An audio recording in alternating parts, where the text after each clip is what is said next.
What's up, everybody? So for today's video, we are gonna watch a video about the wrestler who interfered with his buddy about to get murdered by Raja Jackson. Is it Raja? Yeah, it's Raja. Anyways, before we do that, we're gonna go ahead and take a look at this recap real quick to see this crazy shit that happened.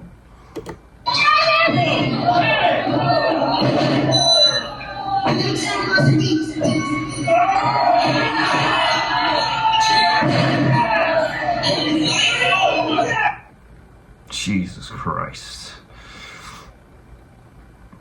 So it's not that guy. It's gonna be a dude who comes later. That guy right there. Jeez. Shit, fuck.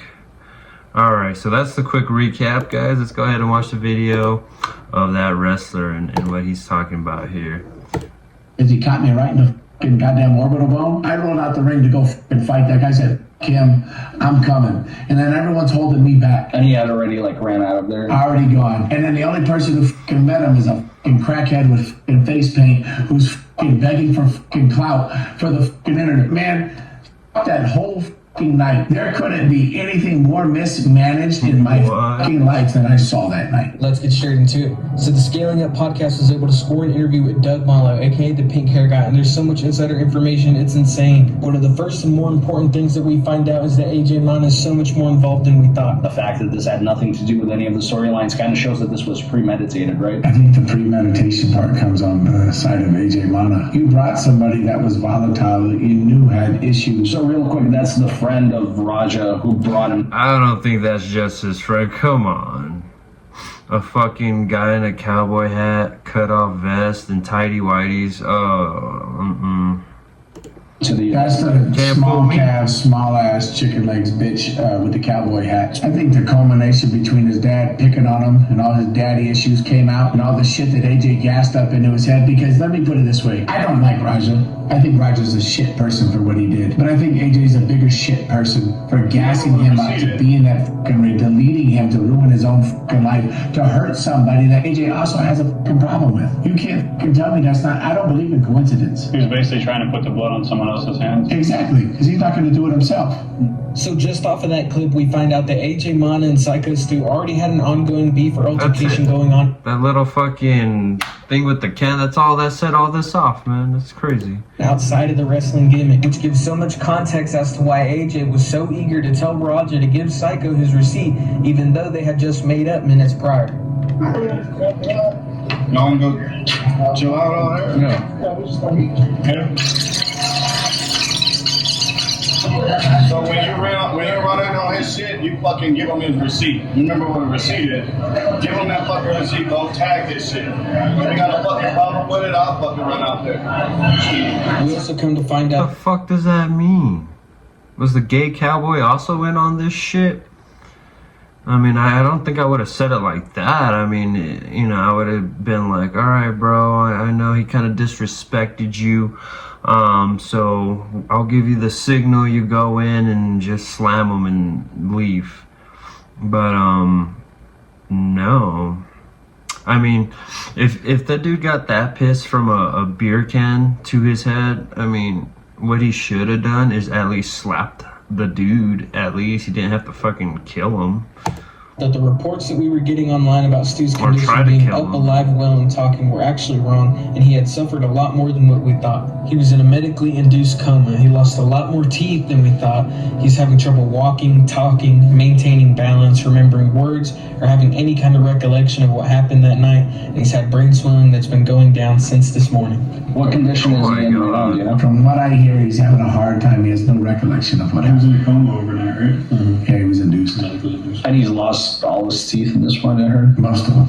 From Oh what I my hear. And brain swelling God. is, as of last night, it's gone down since then, and reports as of late have said that he's up and alive, but is extremely out of sorts, is having trouble walking, maintaining his balance, and they just took him off a breathing tube this morning. Jesus And, Christ. would assume they're just keeping an eye on him. Next, they let us know about some of the cover-ups that are going on at the wrestling school. But the most disgusting thing is that people at this school are being encouraged to not cooperate with the police. From what I hear, the police were there investigating the scene shortly after Stu was removed, and there has been multiple requests that have gone downstream from upper management to not talk with the police directly if they are contacted, and to only let a certain group of individuals interact with the police. That is extremely dishonest. You guys let your friend almost die, and now you're trying to... That is crazy. They are probably just doing that because they don't want to be liable for that shit, because that was a major fuck up. You know, and if Psycho Stu wants to sue them, he'll probably shut down that little organization just from that bullshit, you know? Have people lie for you. And fuck you to every single person who replied to them, yes, sir. You are all weak sacks of shit, and I hope you rot in hell. You are wasting oxygen that other people could be breathing, and somehow that individual was allowed to let off 23 punches before Doug here was able to intervene. Not one fucking person did anything. And that behavior continued when they encouraged every single member of this academy to stay quiet and not. That is fucked up. That is horrible. Not only did you let your friend get his ass beat, well, I wouldn't even say that that's his friend. Clearly, like, this dude was the only one who did something, but now you don't want to cooperate with the police to fucking get Raja put in fucking handcuffs. They're all just trying to cover their ass. This is fucked up. Contact the authorities, not respond to the authorities, while simultaneously being extremely excited that this event has landed them 15 minutes of fame. They were encouraging people to repost their brother getting beaten to death and discouraging them from talking to law enforcement to make sure that the proper individuals responsible for this end up in jail. Now, after watching that, I had to ask myself, who is it that the school is trying to protect? Some sort of lawsuit, maybe? I understand if a wrestler did that to another wrestler, but Raja has nothing to do with that school at all. Why not work with the proper authorities? If it's not to protect AJ Mana or the Samoan dudes that were out in front that kind of helped set it up, for the company, then why stay quiet about this? Fuck that motherfucker up and you know, ready for that? Yeah, hell yeah. Talk to the president. Yeah, if you can do that for me, I'll be cool. Yeah. Wait, that fat Mexican guy is the president of that fucking place? Hell no, they ain't getting paid for this shit. My God. I mean, it probably pays them in beer tickets, but come on. Yeah, let's do that. Hell I yeah. haven't brought in on your shit in your match. You fucking seal that. Oh, back Hey, mountain. yeah, I'm yeah. sorry, bro. Hey, it's gonna all work out. Yeah, as long as I can do that. Yeah.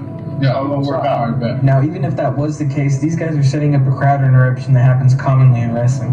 The most that they're expecting is for Raja to go in there and slam him. And that's when Doug says AJ jumped at the opportunity to have Raja do some of his dirty work. So that was mainly everything that I wanted to talk about with this video. If you want to watch the rest of that interview, I suggest you go watch it at the Scaling Up podcast. Major shout out to them. I mean, come on, dude. Fucking wrestling's supposed to be scripted. The gay cowboy, instead of scripting it, he was like, "Hey, bro, we're not gonna run a script. We're gonna set up a murder." Like, like that's what his first instinct was. For scoring this interview and keeping us all updated. I had the privilege to watch the video a little bit early and get some of this footage to you guys. So thank you again to the Scaling Up podcast for being able to land this interview and keeping everybody updated. And I swear I'm not trying to milk this topic. This video... Well, I'm not surprised, guys.